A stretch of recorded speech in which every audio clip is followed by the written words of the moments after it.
Chandra. Welcome.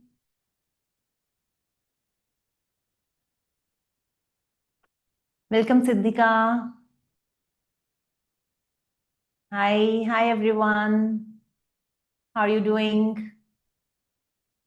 So let's start with today's Parenting Sadhana live.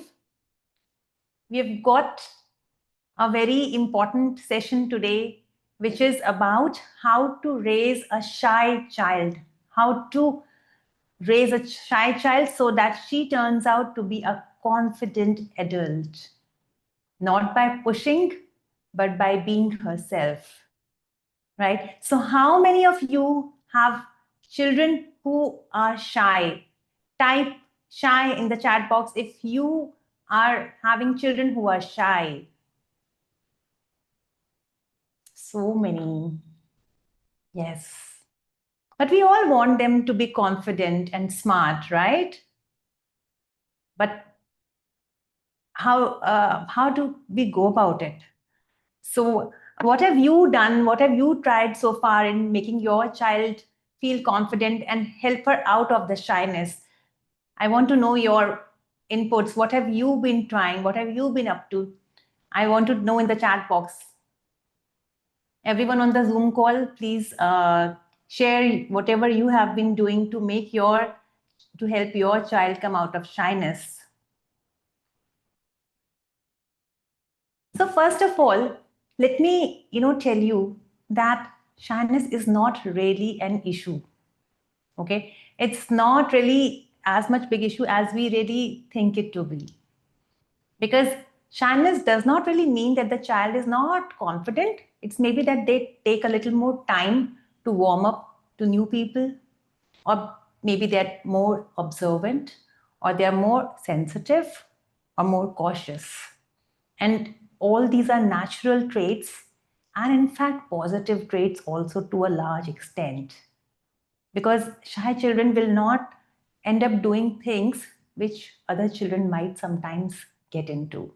So they are likely to fall less into issues which some extrovert children might fall into. So these children will be cautious.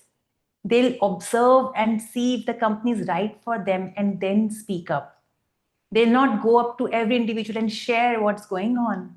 So for people to take their advantage will not be easy, right? So it's very much fine if the child is shy. It's not a flaw. First of all, I want you to understand shyness is not a flaw, right?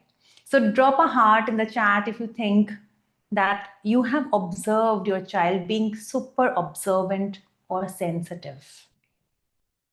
Typically, shy children are very sensitive and they observe too, right?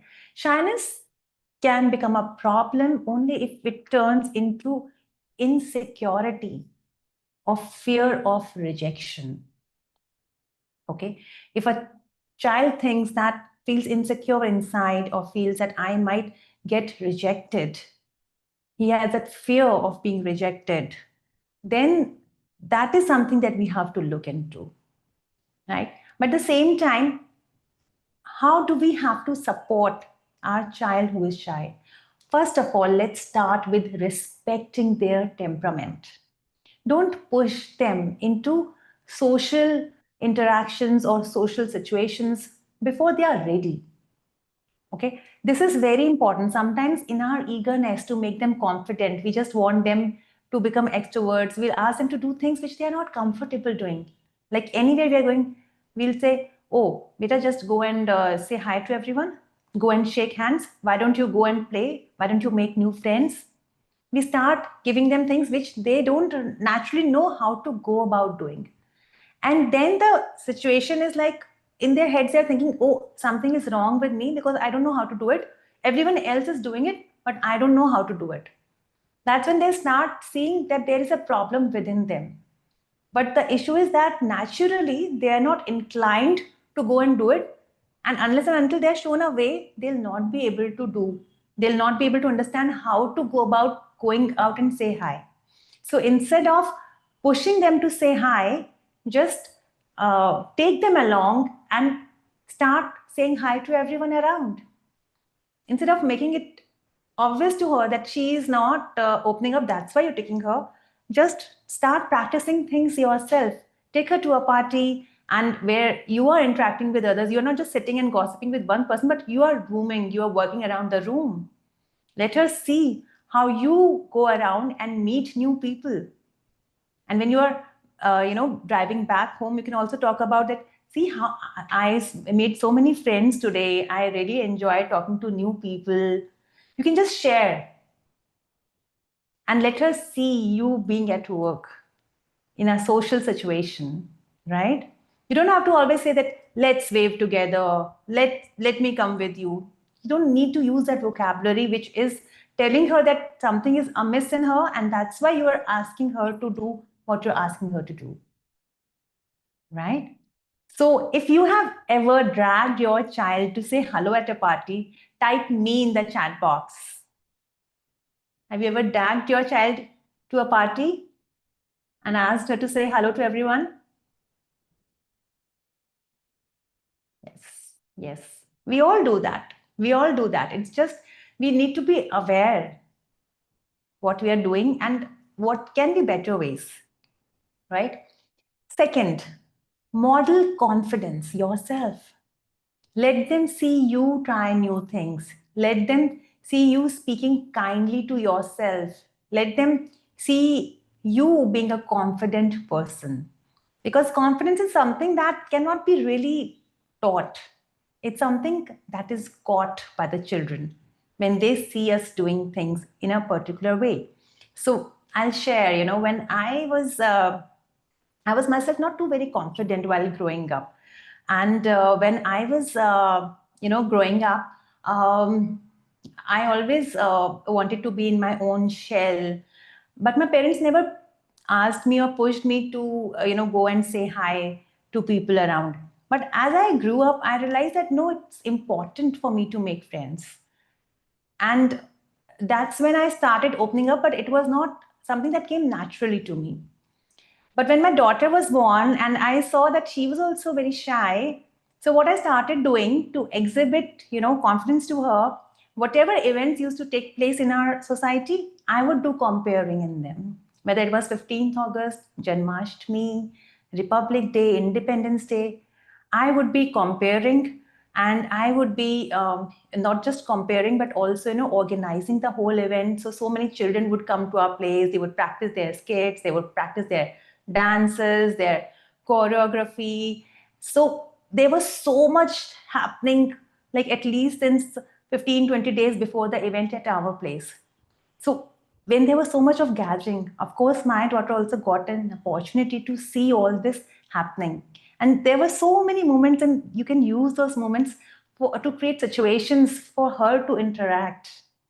And just being there and observing how others are interacting with each other, because typically otherwise children would just come on birthday parties and kanjak, and how many opportunities can you get like that? But just imagine if so many children are of different age groups whom are not otherwise also connected with you and who are not your friend circle, because like my daughter is like a small young kid, just 2 3 4 5 years old, because it's kept on happening for many many years. And other children are of all age groups, like till 9th or 10th, lot of children used to participate. But when the children become elder, then of course they stop participating. But she had a wide variety of students, of children to observe, and also her own mom to see how we interact with each other, right? So you have to model that confidence yourself and also practice social skills in safe places. So that's tip number 3. So, for example, if you have to just do some role play introductions or give them some phrases to use, okay? So you can give some phrases to be used. Like, for example, the child does not know that if I'm going to a new place, then how do I start talking to new people? So you can help them build that vocabulary, that how to initiate that conversation, that introduce yourself. Hi, I'm uh, Parul Singhal. Hi, I'm Parul Singhal. And then what next? Because the child would just think, okay, introduce means यहाँ पे कर दिया हो गया. For a shy person, it would not come to his mind कि अब next बोलना क्या है. Do you agree with me? Type agree in the chat box. Don't we go through that कि यार नए बंदे से क्या बात करें, मतलब क्या introduce करें. The child does not yet know. So you have to tell them, okay, you can always say, what's your name? And yeah, or if they're in a party, then they could say, okay, I'm friend of the birthday girl, or I stay in the same society where they also stay. Where do you stay? So for that typical situation, you could give a few lines. Or for example, if they're meeting on the Ganesh Utsav, like in our example, in our society, we have a Ganesh Utsav. Now, when the children go there, there are, of course, people from the society and outside also. So it's a complete week-long program which keeps happening. A lot of people come on a daily basis, and there are a lot of competitions being held. So there are a lot of opportunities to make new friends, talk to new people at least, even if not making friends really. So how to go and talk to them? You can always say that, okay, I stay here in this society only. How about you? And which school do you study in? So in different situations, there are different kind of question answers that can happen, and how to ask those open-ended questions, depending on the age group of your child, of course, right? So these are the ways you can practice social skills in safe places, right? So what all did we learn till now? First, respect their temperament. Second, model confidence yourself. Third, practice social skills in safe places. And the most important thing that I want to share is don't use labels of shy for your child. Don't say that even casually that he's shy, she's shy. She'll not like to go to the party because she is a little shy person. Oh, don't label her with that. Instead, say that, yeah, I mean, don't say anything about it, in fact.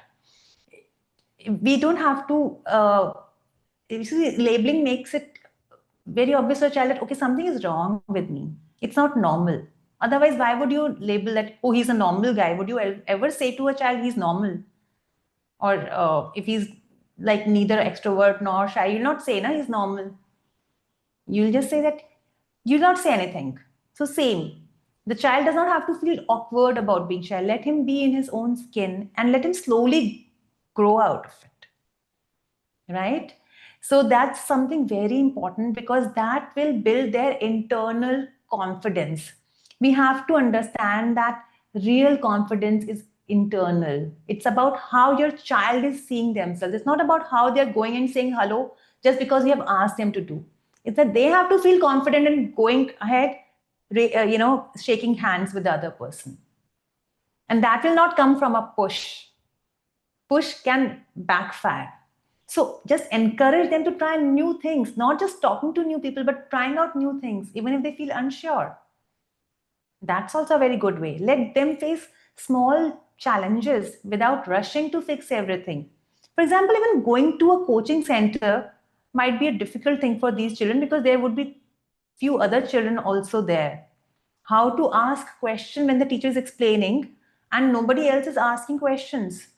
These small situations, how to navigate through them will be very difficult for your child. So you have to talk, and talk a lot to them to understand what's going on and where all can you give your little piece of advice in a very subtle way so that the child gets some cues as to how to behave in certain situations. Okay, for example, if the child is coughing between the coaching and he does not know that, okay, the teacher might not like it, what do I do, I'm coughing, then he would just try to curb that and keep on working. He'll suffer in silence. You can always say that if you're experiencing that, you can just say, excuse me. Nobody would mind that. A shy child would not even know that I can say excuse me and get a little aside and then come back and I'm feeling okay. And this I'm telling you from my own experience because this was my thing when I was, and this was not like when I was a child. It was when I was in 12th standard. And a special teacher had come for some very special, architectural design class because I was preparing for architectural exams. at that time, and it was just 2-3 classes that I took because my drawing was otherwise very good, but I did not know how about to go about architectural designs.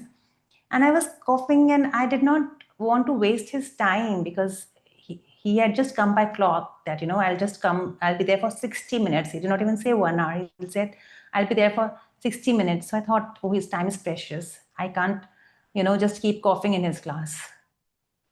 Right? So it is something that you have to work with your child to figure out how can they navigate through daily social situations easily, right? Don't compare your child to louder siblings or classmates. Don't say, why are you so quiet? You often keep saying, why are you so quiet? Oh, I like being quiet. What's bad about it? Right? Don't confuse them. Don't confuse their introversion with lack of confidence. Many times they are confident, but they want to be in themselves. So some of the most confident people are quiet thinkers. Don't we all see that every day? Do you see everybody around you who are good achievers being very extrovert always? No, right? So let's work on their inner confidence. And let me remind you that your child does not need to become the loudest in the room to be confident, right? So you are already doing an amazing work just by showing up and learning every day. And that makes you a great parent. And if this has helped you, I want you to let other parents also know about this live sessions that we are having and be on the Zoom call, because when you watch it later on YouTube, uh, you are not able to really interact with me, right? So I want you to keep now posting your questions and what is the next topic that you want me to take up. And I'll see you again in tomorrow's live. So have a great day ahead.